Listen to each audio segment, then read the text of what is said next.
अस्सलामुअलैकुम वरहमतुल्लाहि वबरकातुहू। कैसे हैं आप सब लोग? उम्मीद है कि आप सब लोग खैरियत के साथ होंगे। मैं हूं आपकी मेज़बान तबीबा निदा साबिर फ्रॉम लाहौर।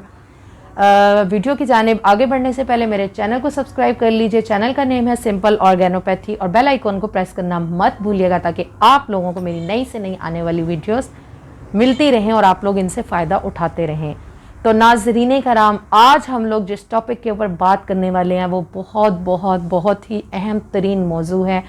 ठीक है, अगर मैं कहूँ तो तकरीबन यानी ये एक ऐसा टॉपिक है जिसमें मर्द हजरात तो कम मुब्तला होते हैं, लेकिन ख़वातीन जो है वो हर 10 में से 6-7 ख़वातीन जो हैं वो इस प्रॉब्लम की शिकार आप लोगों को नज़र आएंगी।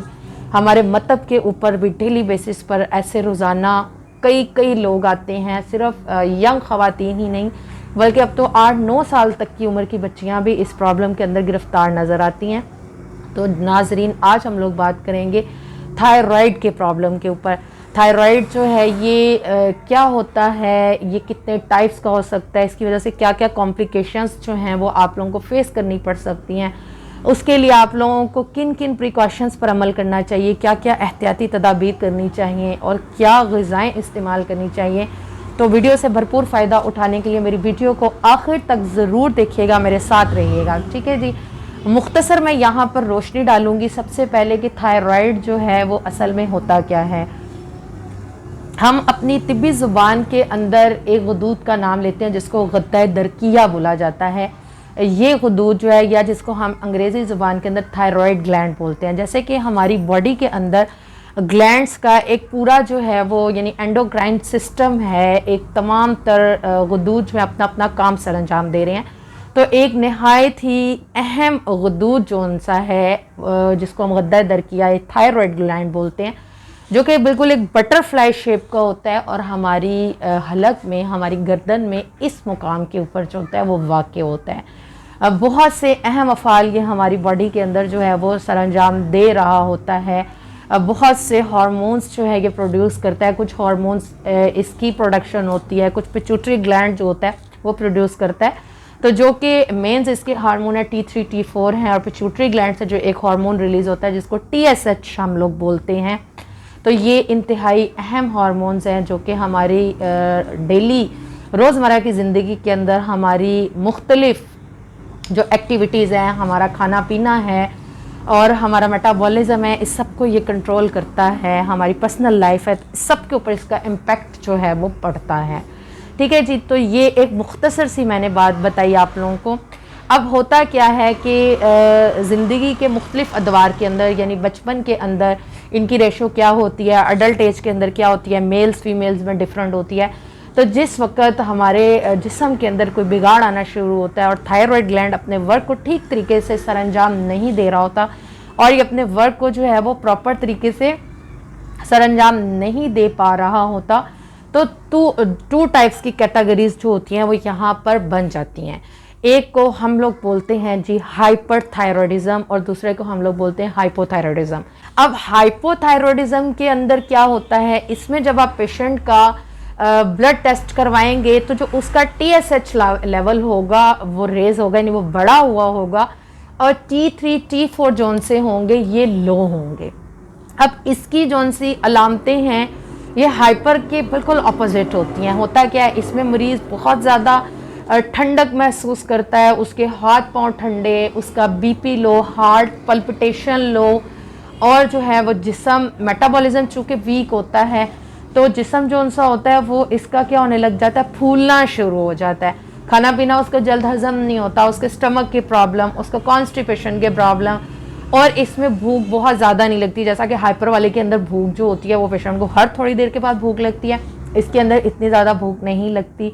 ब्लोटिंग का प्रॉब्लम होता है, खाया पिया जब हजम नहीं होता तो ऐसे लगता है कि वो वापस से मुंह के अंदर आ रहा है, डकार वाली कैफियत होती है, बदहजमी रहती है, मैदे के इश्यूज़ होने लग जाते हैं, कॉन्स्टिपेशन के इशू होते हैं, स्किन जो सी होती है वो खुरदरी होने लग जाती है, सर के बाल जो होते हैं वो रफ़ हो जाते हैं, खुरदरे हो जाते हैं, नेल्स की शेप और उनकी जो होती है हैयत ये भी मुतासिर होना शुरू हो जाती है। ठीक है, तो इस किस्म की मेन चीज़ें हैं जो कि देखने में सामने आती है। अमूमन ख़वातीन जो सी होती हैं वो औलाद से महरूम होती हैं, PCOS पॉलीसिस्टिक ओवरियन सिंड्रोम जो उनका है, इसका प्रॉब्लम बहुत ज़्यादा जो होता है वो देखने में आता है ऐसी ख़वातीन के अंदर जो कि हाइपोथायरॉयड की पेशेंट्स होती हैं और जिस्म चूँकि दिन ब दिन फूली जा रहा होता है, तो अयाम भी जो होते हैं वो डिस्टर्ब होते हैं, या तो वो कई कई महीने नहीं आते, डॉक्टर की टैबलेट लेंगी उसी से आएंगे या कोई ऐसी चीज़ इस्तेमाल करेंगी, और अगर आते हैं तो ब्लीडिंग भी प्रॉपर नहीं होती, कुछ दिन होकर ख़त्म हो जाती है।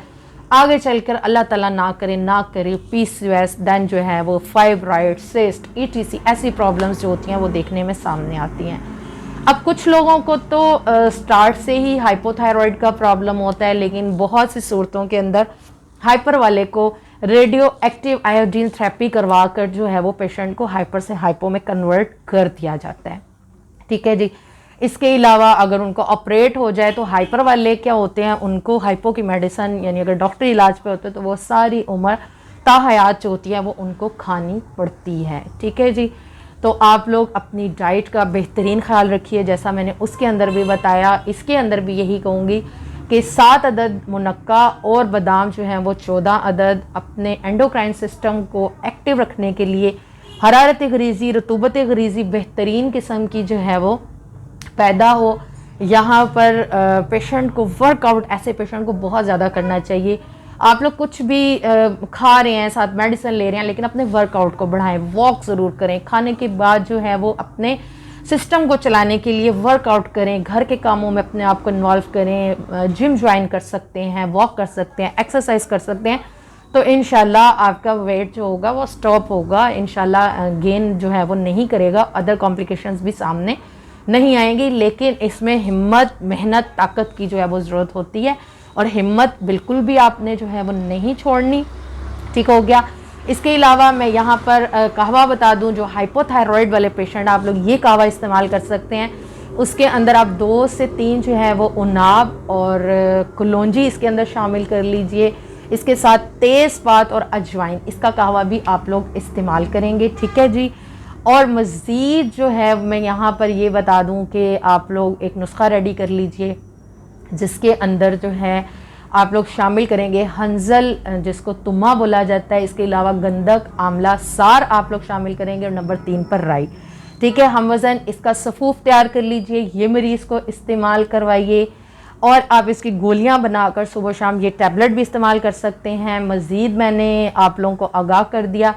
इसके साथ एक और नुस्खा है जिसको आप लोग नोट कर सकते हैं, जिसमें आप लोग अजवाइन देसी जो है वो 40 ग्राम, गंधक आंवला सार 20 ग्राम और पुदीना 20 ग्राम, 20 ग्राम ही कलौंजी आप इसके अंदर शामिल करेंगे।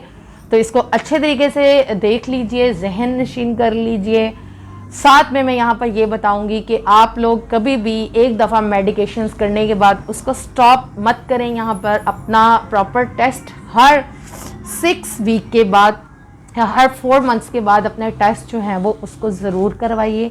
इसको अपनी नज़र में रखा करें। अगर ख़वातीन जो हैं वो अपनी फ्यूचर लाइफ के अंदर जाकर मज़ीद कॉम्प्लिकेशन से बचना चाहती हैं, क्योंकि आजकल सिर्फ शादीशुदा ख़वातीन नहीं, बिल्कुल कुंवारी बच्चियां भी इस प्रॉब्लम का शिकार नज़र आ रही हैं। बहुत अहम तरीन टॉपिक है। मैंने इसको अच्छे तरीके से जो आपके साथ क्लियर कर दिया। और हाइपो के अंदर एक बात जो क्लियर करना भूल गई वो ये कि इसके अंदर मरीज़ की तहरीक जो होती है वो असाबी होती है, असाबी तहरीक होती है। इसके उज़लात तस्कीन की हालत में होते हैं, गुदूद उसके तहलील की हालत में होते हैं। ठीक है जी। तो मिजाज को समझिए, तहरीक को समझिए, इंशाल्लाह ट्रीटमेंट करें। मैं दावे के साथ कह सकती हूँ अल्लाह ताला आप सबका हामी और नासिर हो, और इस किस्म के प्रॉब्लम से हमारी जो है वो जान छुड़वाए। और क्योंकि मज़ीद से मज़ीद कॉम्प्लिकेशंस बनती हैं, ब्यूटी से रिलेटेड हों, आपकी मैरिड लाइफ से रिलेटेड हों। दुआ में मुझे याद रखिए, अपना ढेर सारा ख्याल रखिएगा। अस्सलामु अलैकुम व रहमतुल्लाहि व बरकातुहू।